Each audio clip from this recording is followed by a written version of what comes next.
Il y a quelques années, plusieurs acteurs ont décidé de relancer les plantations d'amandiers en Provence. Alors c'est toute une filière qui s'organise dans notre région.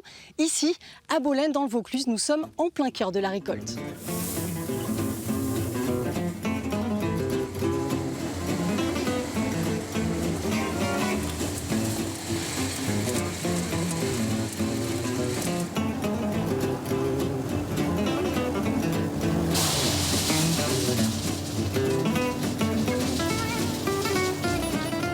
Raphaël Nouguier, bonjour. Bonjour Camille. Alors votre exploitation familiale a plus de 20 ans.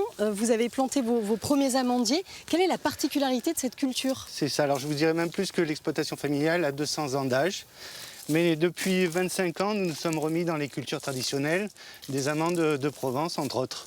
Alors quelle est la particularité de cette amande de Provence? Ce sont des amandes françaises.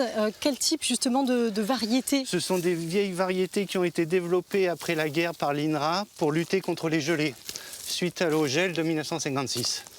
Et votre atout ici, c'est aussi le Mistral, c'est ça? Le Mistral est une chance pour nous au printemps parce que la circulation d'air évite la cristallisation de l'humidité dans l'air et donc nous sommes beaucoup moins propices aux gelées. Alors vous avez aussi des ruches dans votre terrain. À quoi elles servent ces ruches justement? Nous avons notre propre cheptel pour être autonome au moment de la pollinisation pour nos vergers, que ce soit les amandiers comme les cerisiers. Et ces ruches, elles permettent d'entretenir finalement les arbres, c'est ça, d'apporter beaucoup de choses? Pas de fruits sans abeilles. Et on le voit par rapport aux zones où sont placées les ruches. Le rendement, c'est le jour et la nuit. Après la récolte, les amandes passent dans le séchoir, une étape primordiale pour éviter le développement de champignons et préserver leur goût, plus ou moins corsé selon les variétés.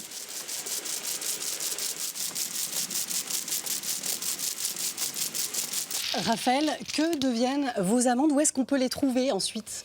Alors chaque variété a sa destination de fabrication traditionnelle, suivant le calibre, le goût, l'amertume, le type de peau. Celle-ci, par exemple, vous allez la retrouver dans les dragées ou dans les pralinés au chocolat. Pour les calissons, c'est un autre type, une autre variété. Vous pouvez également la retrouver pour faire de la poudre d'amande. Vous avez encore des variétés qui vont partir ensuite pour faire de la frangipane, entre autres. Une partie des amandes de Raphaël se retrouve 100 km plus loin, dans les fameux calissons d'Aix-en-Provence. Elle compose un tiers de la recette. L'amande, elle arrive, elle est complètement brute, là c'est ça au départ? Voilà, elle n'est pas brute, elle est émondée. Donc c'est émondé, ça veut dire qu'on a enlevé la peau des amandes. Là, la première étape, ça a été de la réhumidifier. Si on ne la réhumidifie pas, ça veut dire que quand on va façonner les calissons, tout le gras des amandes vont ressortir. Donc c'est pour ça qu'on les remouille. Et ensuite, vous avez ajouté quoi? Des melons confits et des écorces d'orange. Melons qui viennent d'Apt. Voilà, la région des fruits confits.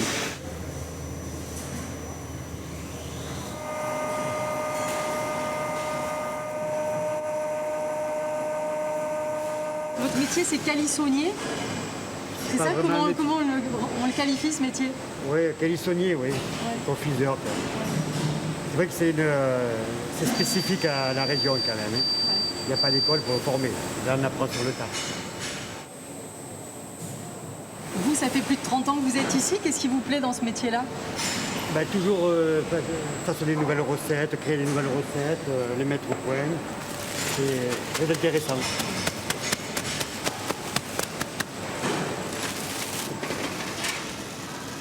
C'est physique aussi. Hein. Assez, oui. Et un petit mot juste sur le mot calisson. Calisson, l'origine provençale, ce que ça veut dire. Calisson, c'est plaisir en fait. C'est plaisir en provençal. Voilà.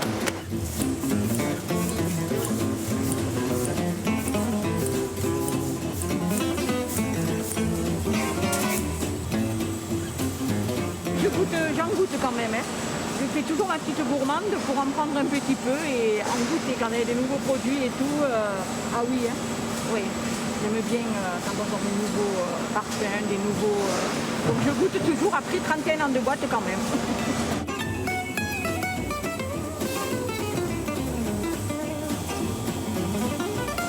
qu'elle a de plus, cette amande provençale, par rapport à d'autres très présentes, notamment les californiennes, etc.